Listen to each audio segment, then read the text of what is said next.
Do you think that Democrats have a responsibility to explain how they will pay for every proposal they make along those lines? Well, let me tell you something. I hear that question, but where was that question when the Republicans and Donald Trump passed a tax bill that benefits the top 1% and the biggest corporations in this country, contributing at least $1 trillion to the debt of America, which middle-class families will pay for one way or another? Working families need support and need to be lifted up, and frankly, this economy is not working for working people. For too long, the rules have been written in the favor of the people who have the most and not in favor of the people who work the most, which is why I am proposing that we change the tax code. So for every family that is making less than $100,000 a year, they will receive a tax credit that they can collect up to $500 a month, which will make all the difference between those families being able to get through the end of the month with dignity and with support or not. And on day one, I will repeal that tax bill that benefits the top 1% and the biggest corporations of America. Senator Harris. We can't afford to wait for evolution on these issues. Hey, guys, you know what? America does not want to witness a food fight. They want to know how we're going to put food on their table. Yes?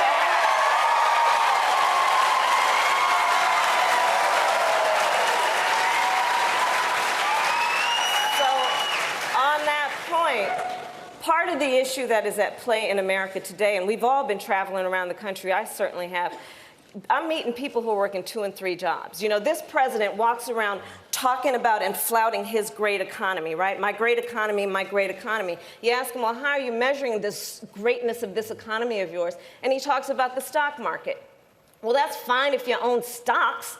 So many families in America do not. You ask them, how are you measuring the greatness of this economy of yours? And they point to the jobless numbers and the unemployment numbers. Well, yeah, people in America are working. They're working 2 and 3 jobs. So when we talk about jobs, let's be really clear. In our America, no one should have to work more than 1 job to have a roof over their head and food on the table. We have to think about how this affects real people. And the reality of how this affects real people is captured in a story that many of us heard, and I will paraphrase. There is, any night in America, a parent who's seeing that their child has a temperature that is out of control, calls 911, what should I do? And they say, take the child to the emergency room.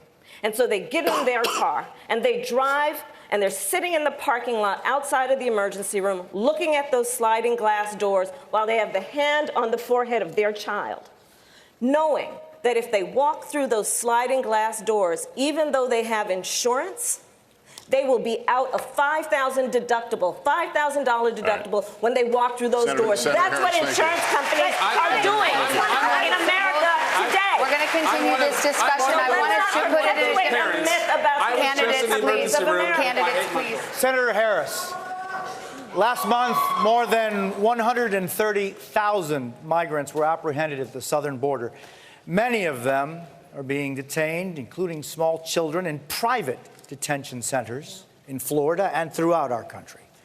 Most of the candidates on this stage say the conditions at these facilities are abhorrent. On January 20th, 2021, if you are president, what specifically would you do with the thousands of people who try to reach the United States every day and want a better life through asylum? Immediately on January 20th of 2021, I will, first of all, we cannot forget our DACA recipients, and so I'm going to start there. I will immediately, by executive action, reinstate DACA status and DACA protection to those young people. I will further extend protection for deferral of deportation for their parents and for veterans, who we have so many who are undocumented and have served our country and fought for our democracy. I will also immediately put in place a meaningful process for reviewing the cases for asylum. I will release children from cages. I will get rid of the private detention centers. And I will ensure that this microphone that the President of the United States holds in her hand is used in a way that is about reflecting the values of our country, and not about locking children up, separating them from their parents. And I have to just say that we have to think about this issue in terms of real people.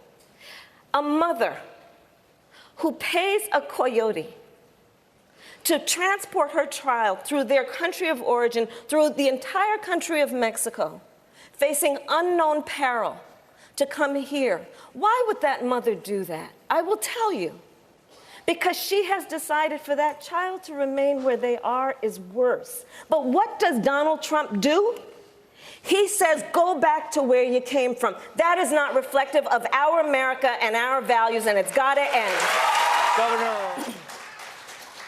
Well, thank you. I will say, no, absolutely not. They should not be deported. And I actually, this was one of the very few issues with which I disagreed with the administration, with whom I otherwise had a great relationship and a great deal of respect. But on the secure communities issue, I was Attorney General of California. I led the second largest Department of Justice in the United States, second only to the United States Department of Justice in a state of 40 million people. And on this issue, I disagreed with my president because the policy was to allow deportation of people who, by ICE's own definition, were non-criminals. So as Attorney General and the Chief Law Officer of the state of California, I issued a directive to the sheriffs of my state that they did not have to comply with detainers and instead should make decisions based on the best interest of public safety of their community. Because what I saw, and I was tracking it every day, I was tracking it and saw that parents, people who had not committed a crime, even by ICE's own definition, were being deported. But I have to add a point here. The problem with this kind of policy, and I know it as a prosecutor, Senator. I want a rape victim to be able to run in the middle of the street and wave down a police officer and report the crime against her. I want anybody who has been the Senator. victim of any real crime Senator. to be able to do that and not be afraid that if they do that, they will be deported because the abuser will tell them it is they who is the criminal. It is wrong. I would like to speak on the issue of rape. Senator Harris, And so what I will say is that if I could preface this, we will give you 30 seconds of this. We're going to come back to you on this again in just a moment. Go for 30 seconds. Okay. So on the issue of race, I couldn't agree more that this is an issue that is still not being talked about truthfully and honestly. There is not a black man I know, be he a relative, a friend, or a coworker, who has not been the subject of some form of profiling or discrimination. Growing up, my sister and I had to deal with the neighbor who told us her parents couldn't play with us because we were black. And I will say also that in this campaign, we've also heard, and I'm going to now direct this at Vice President Biden, I do not believe you are a racist. And I agree with you when you commit yourself to the importance of finding common ground. But I also believe, and it's personal, and I was actually it was hurtful to hear you talk about the reputations of two United States senators who built their reputations and career on the segregation of race in this country. And it was not only that, but you also worked with them to oppose busing. And, you know, there was a little girl in California who was part of the second class to integrate her public schools. And she was bused to school every day. And that little girl was me. So I will tell you that on this subject, it cannot be an intellectual debate among Democrats. We have to take it seriously. We have to act swiftly. As Attorney General of California, I was very proud to put in place a requirement that all my special agents would wear body cameras and keep those cameras on.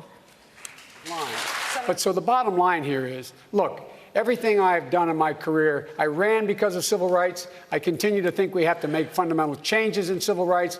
And those civil rights, by the way, include not just only African Americans, but the LGBT community. But Vice President Biden, do you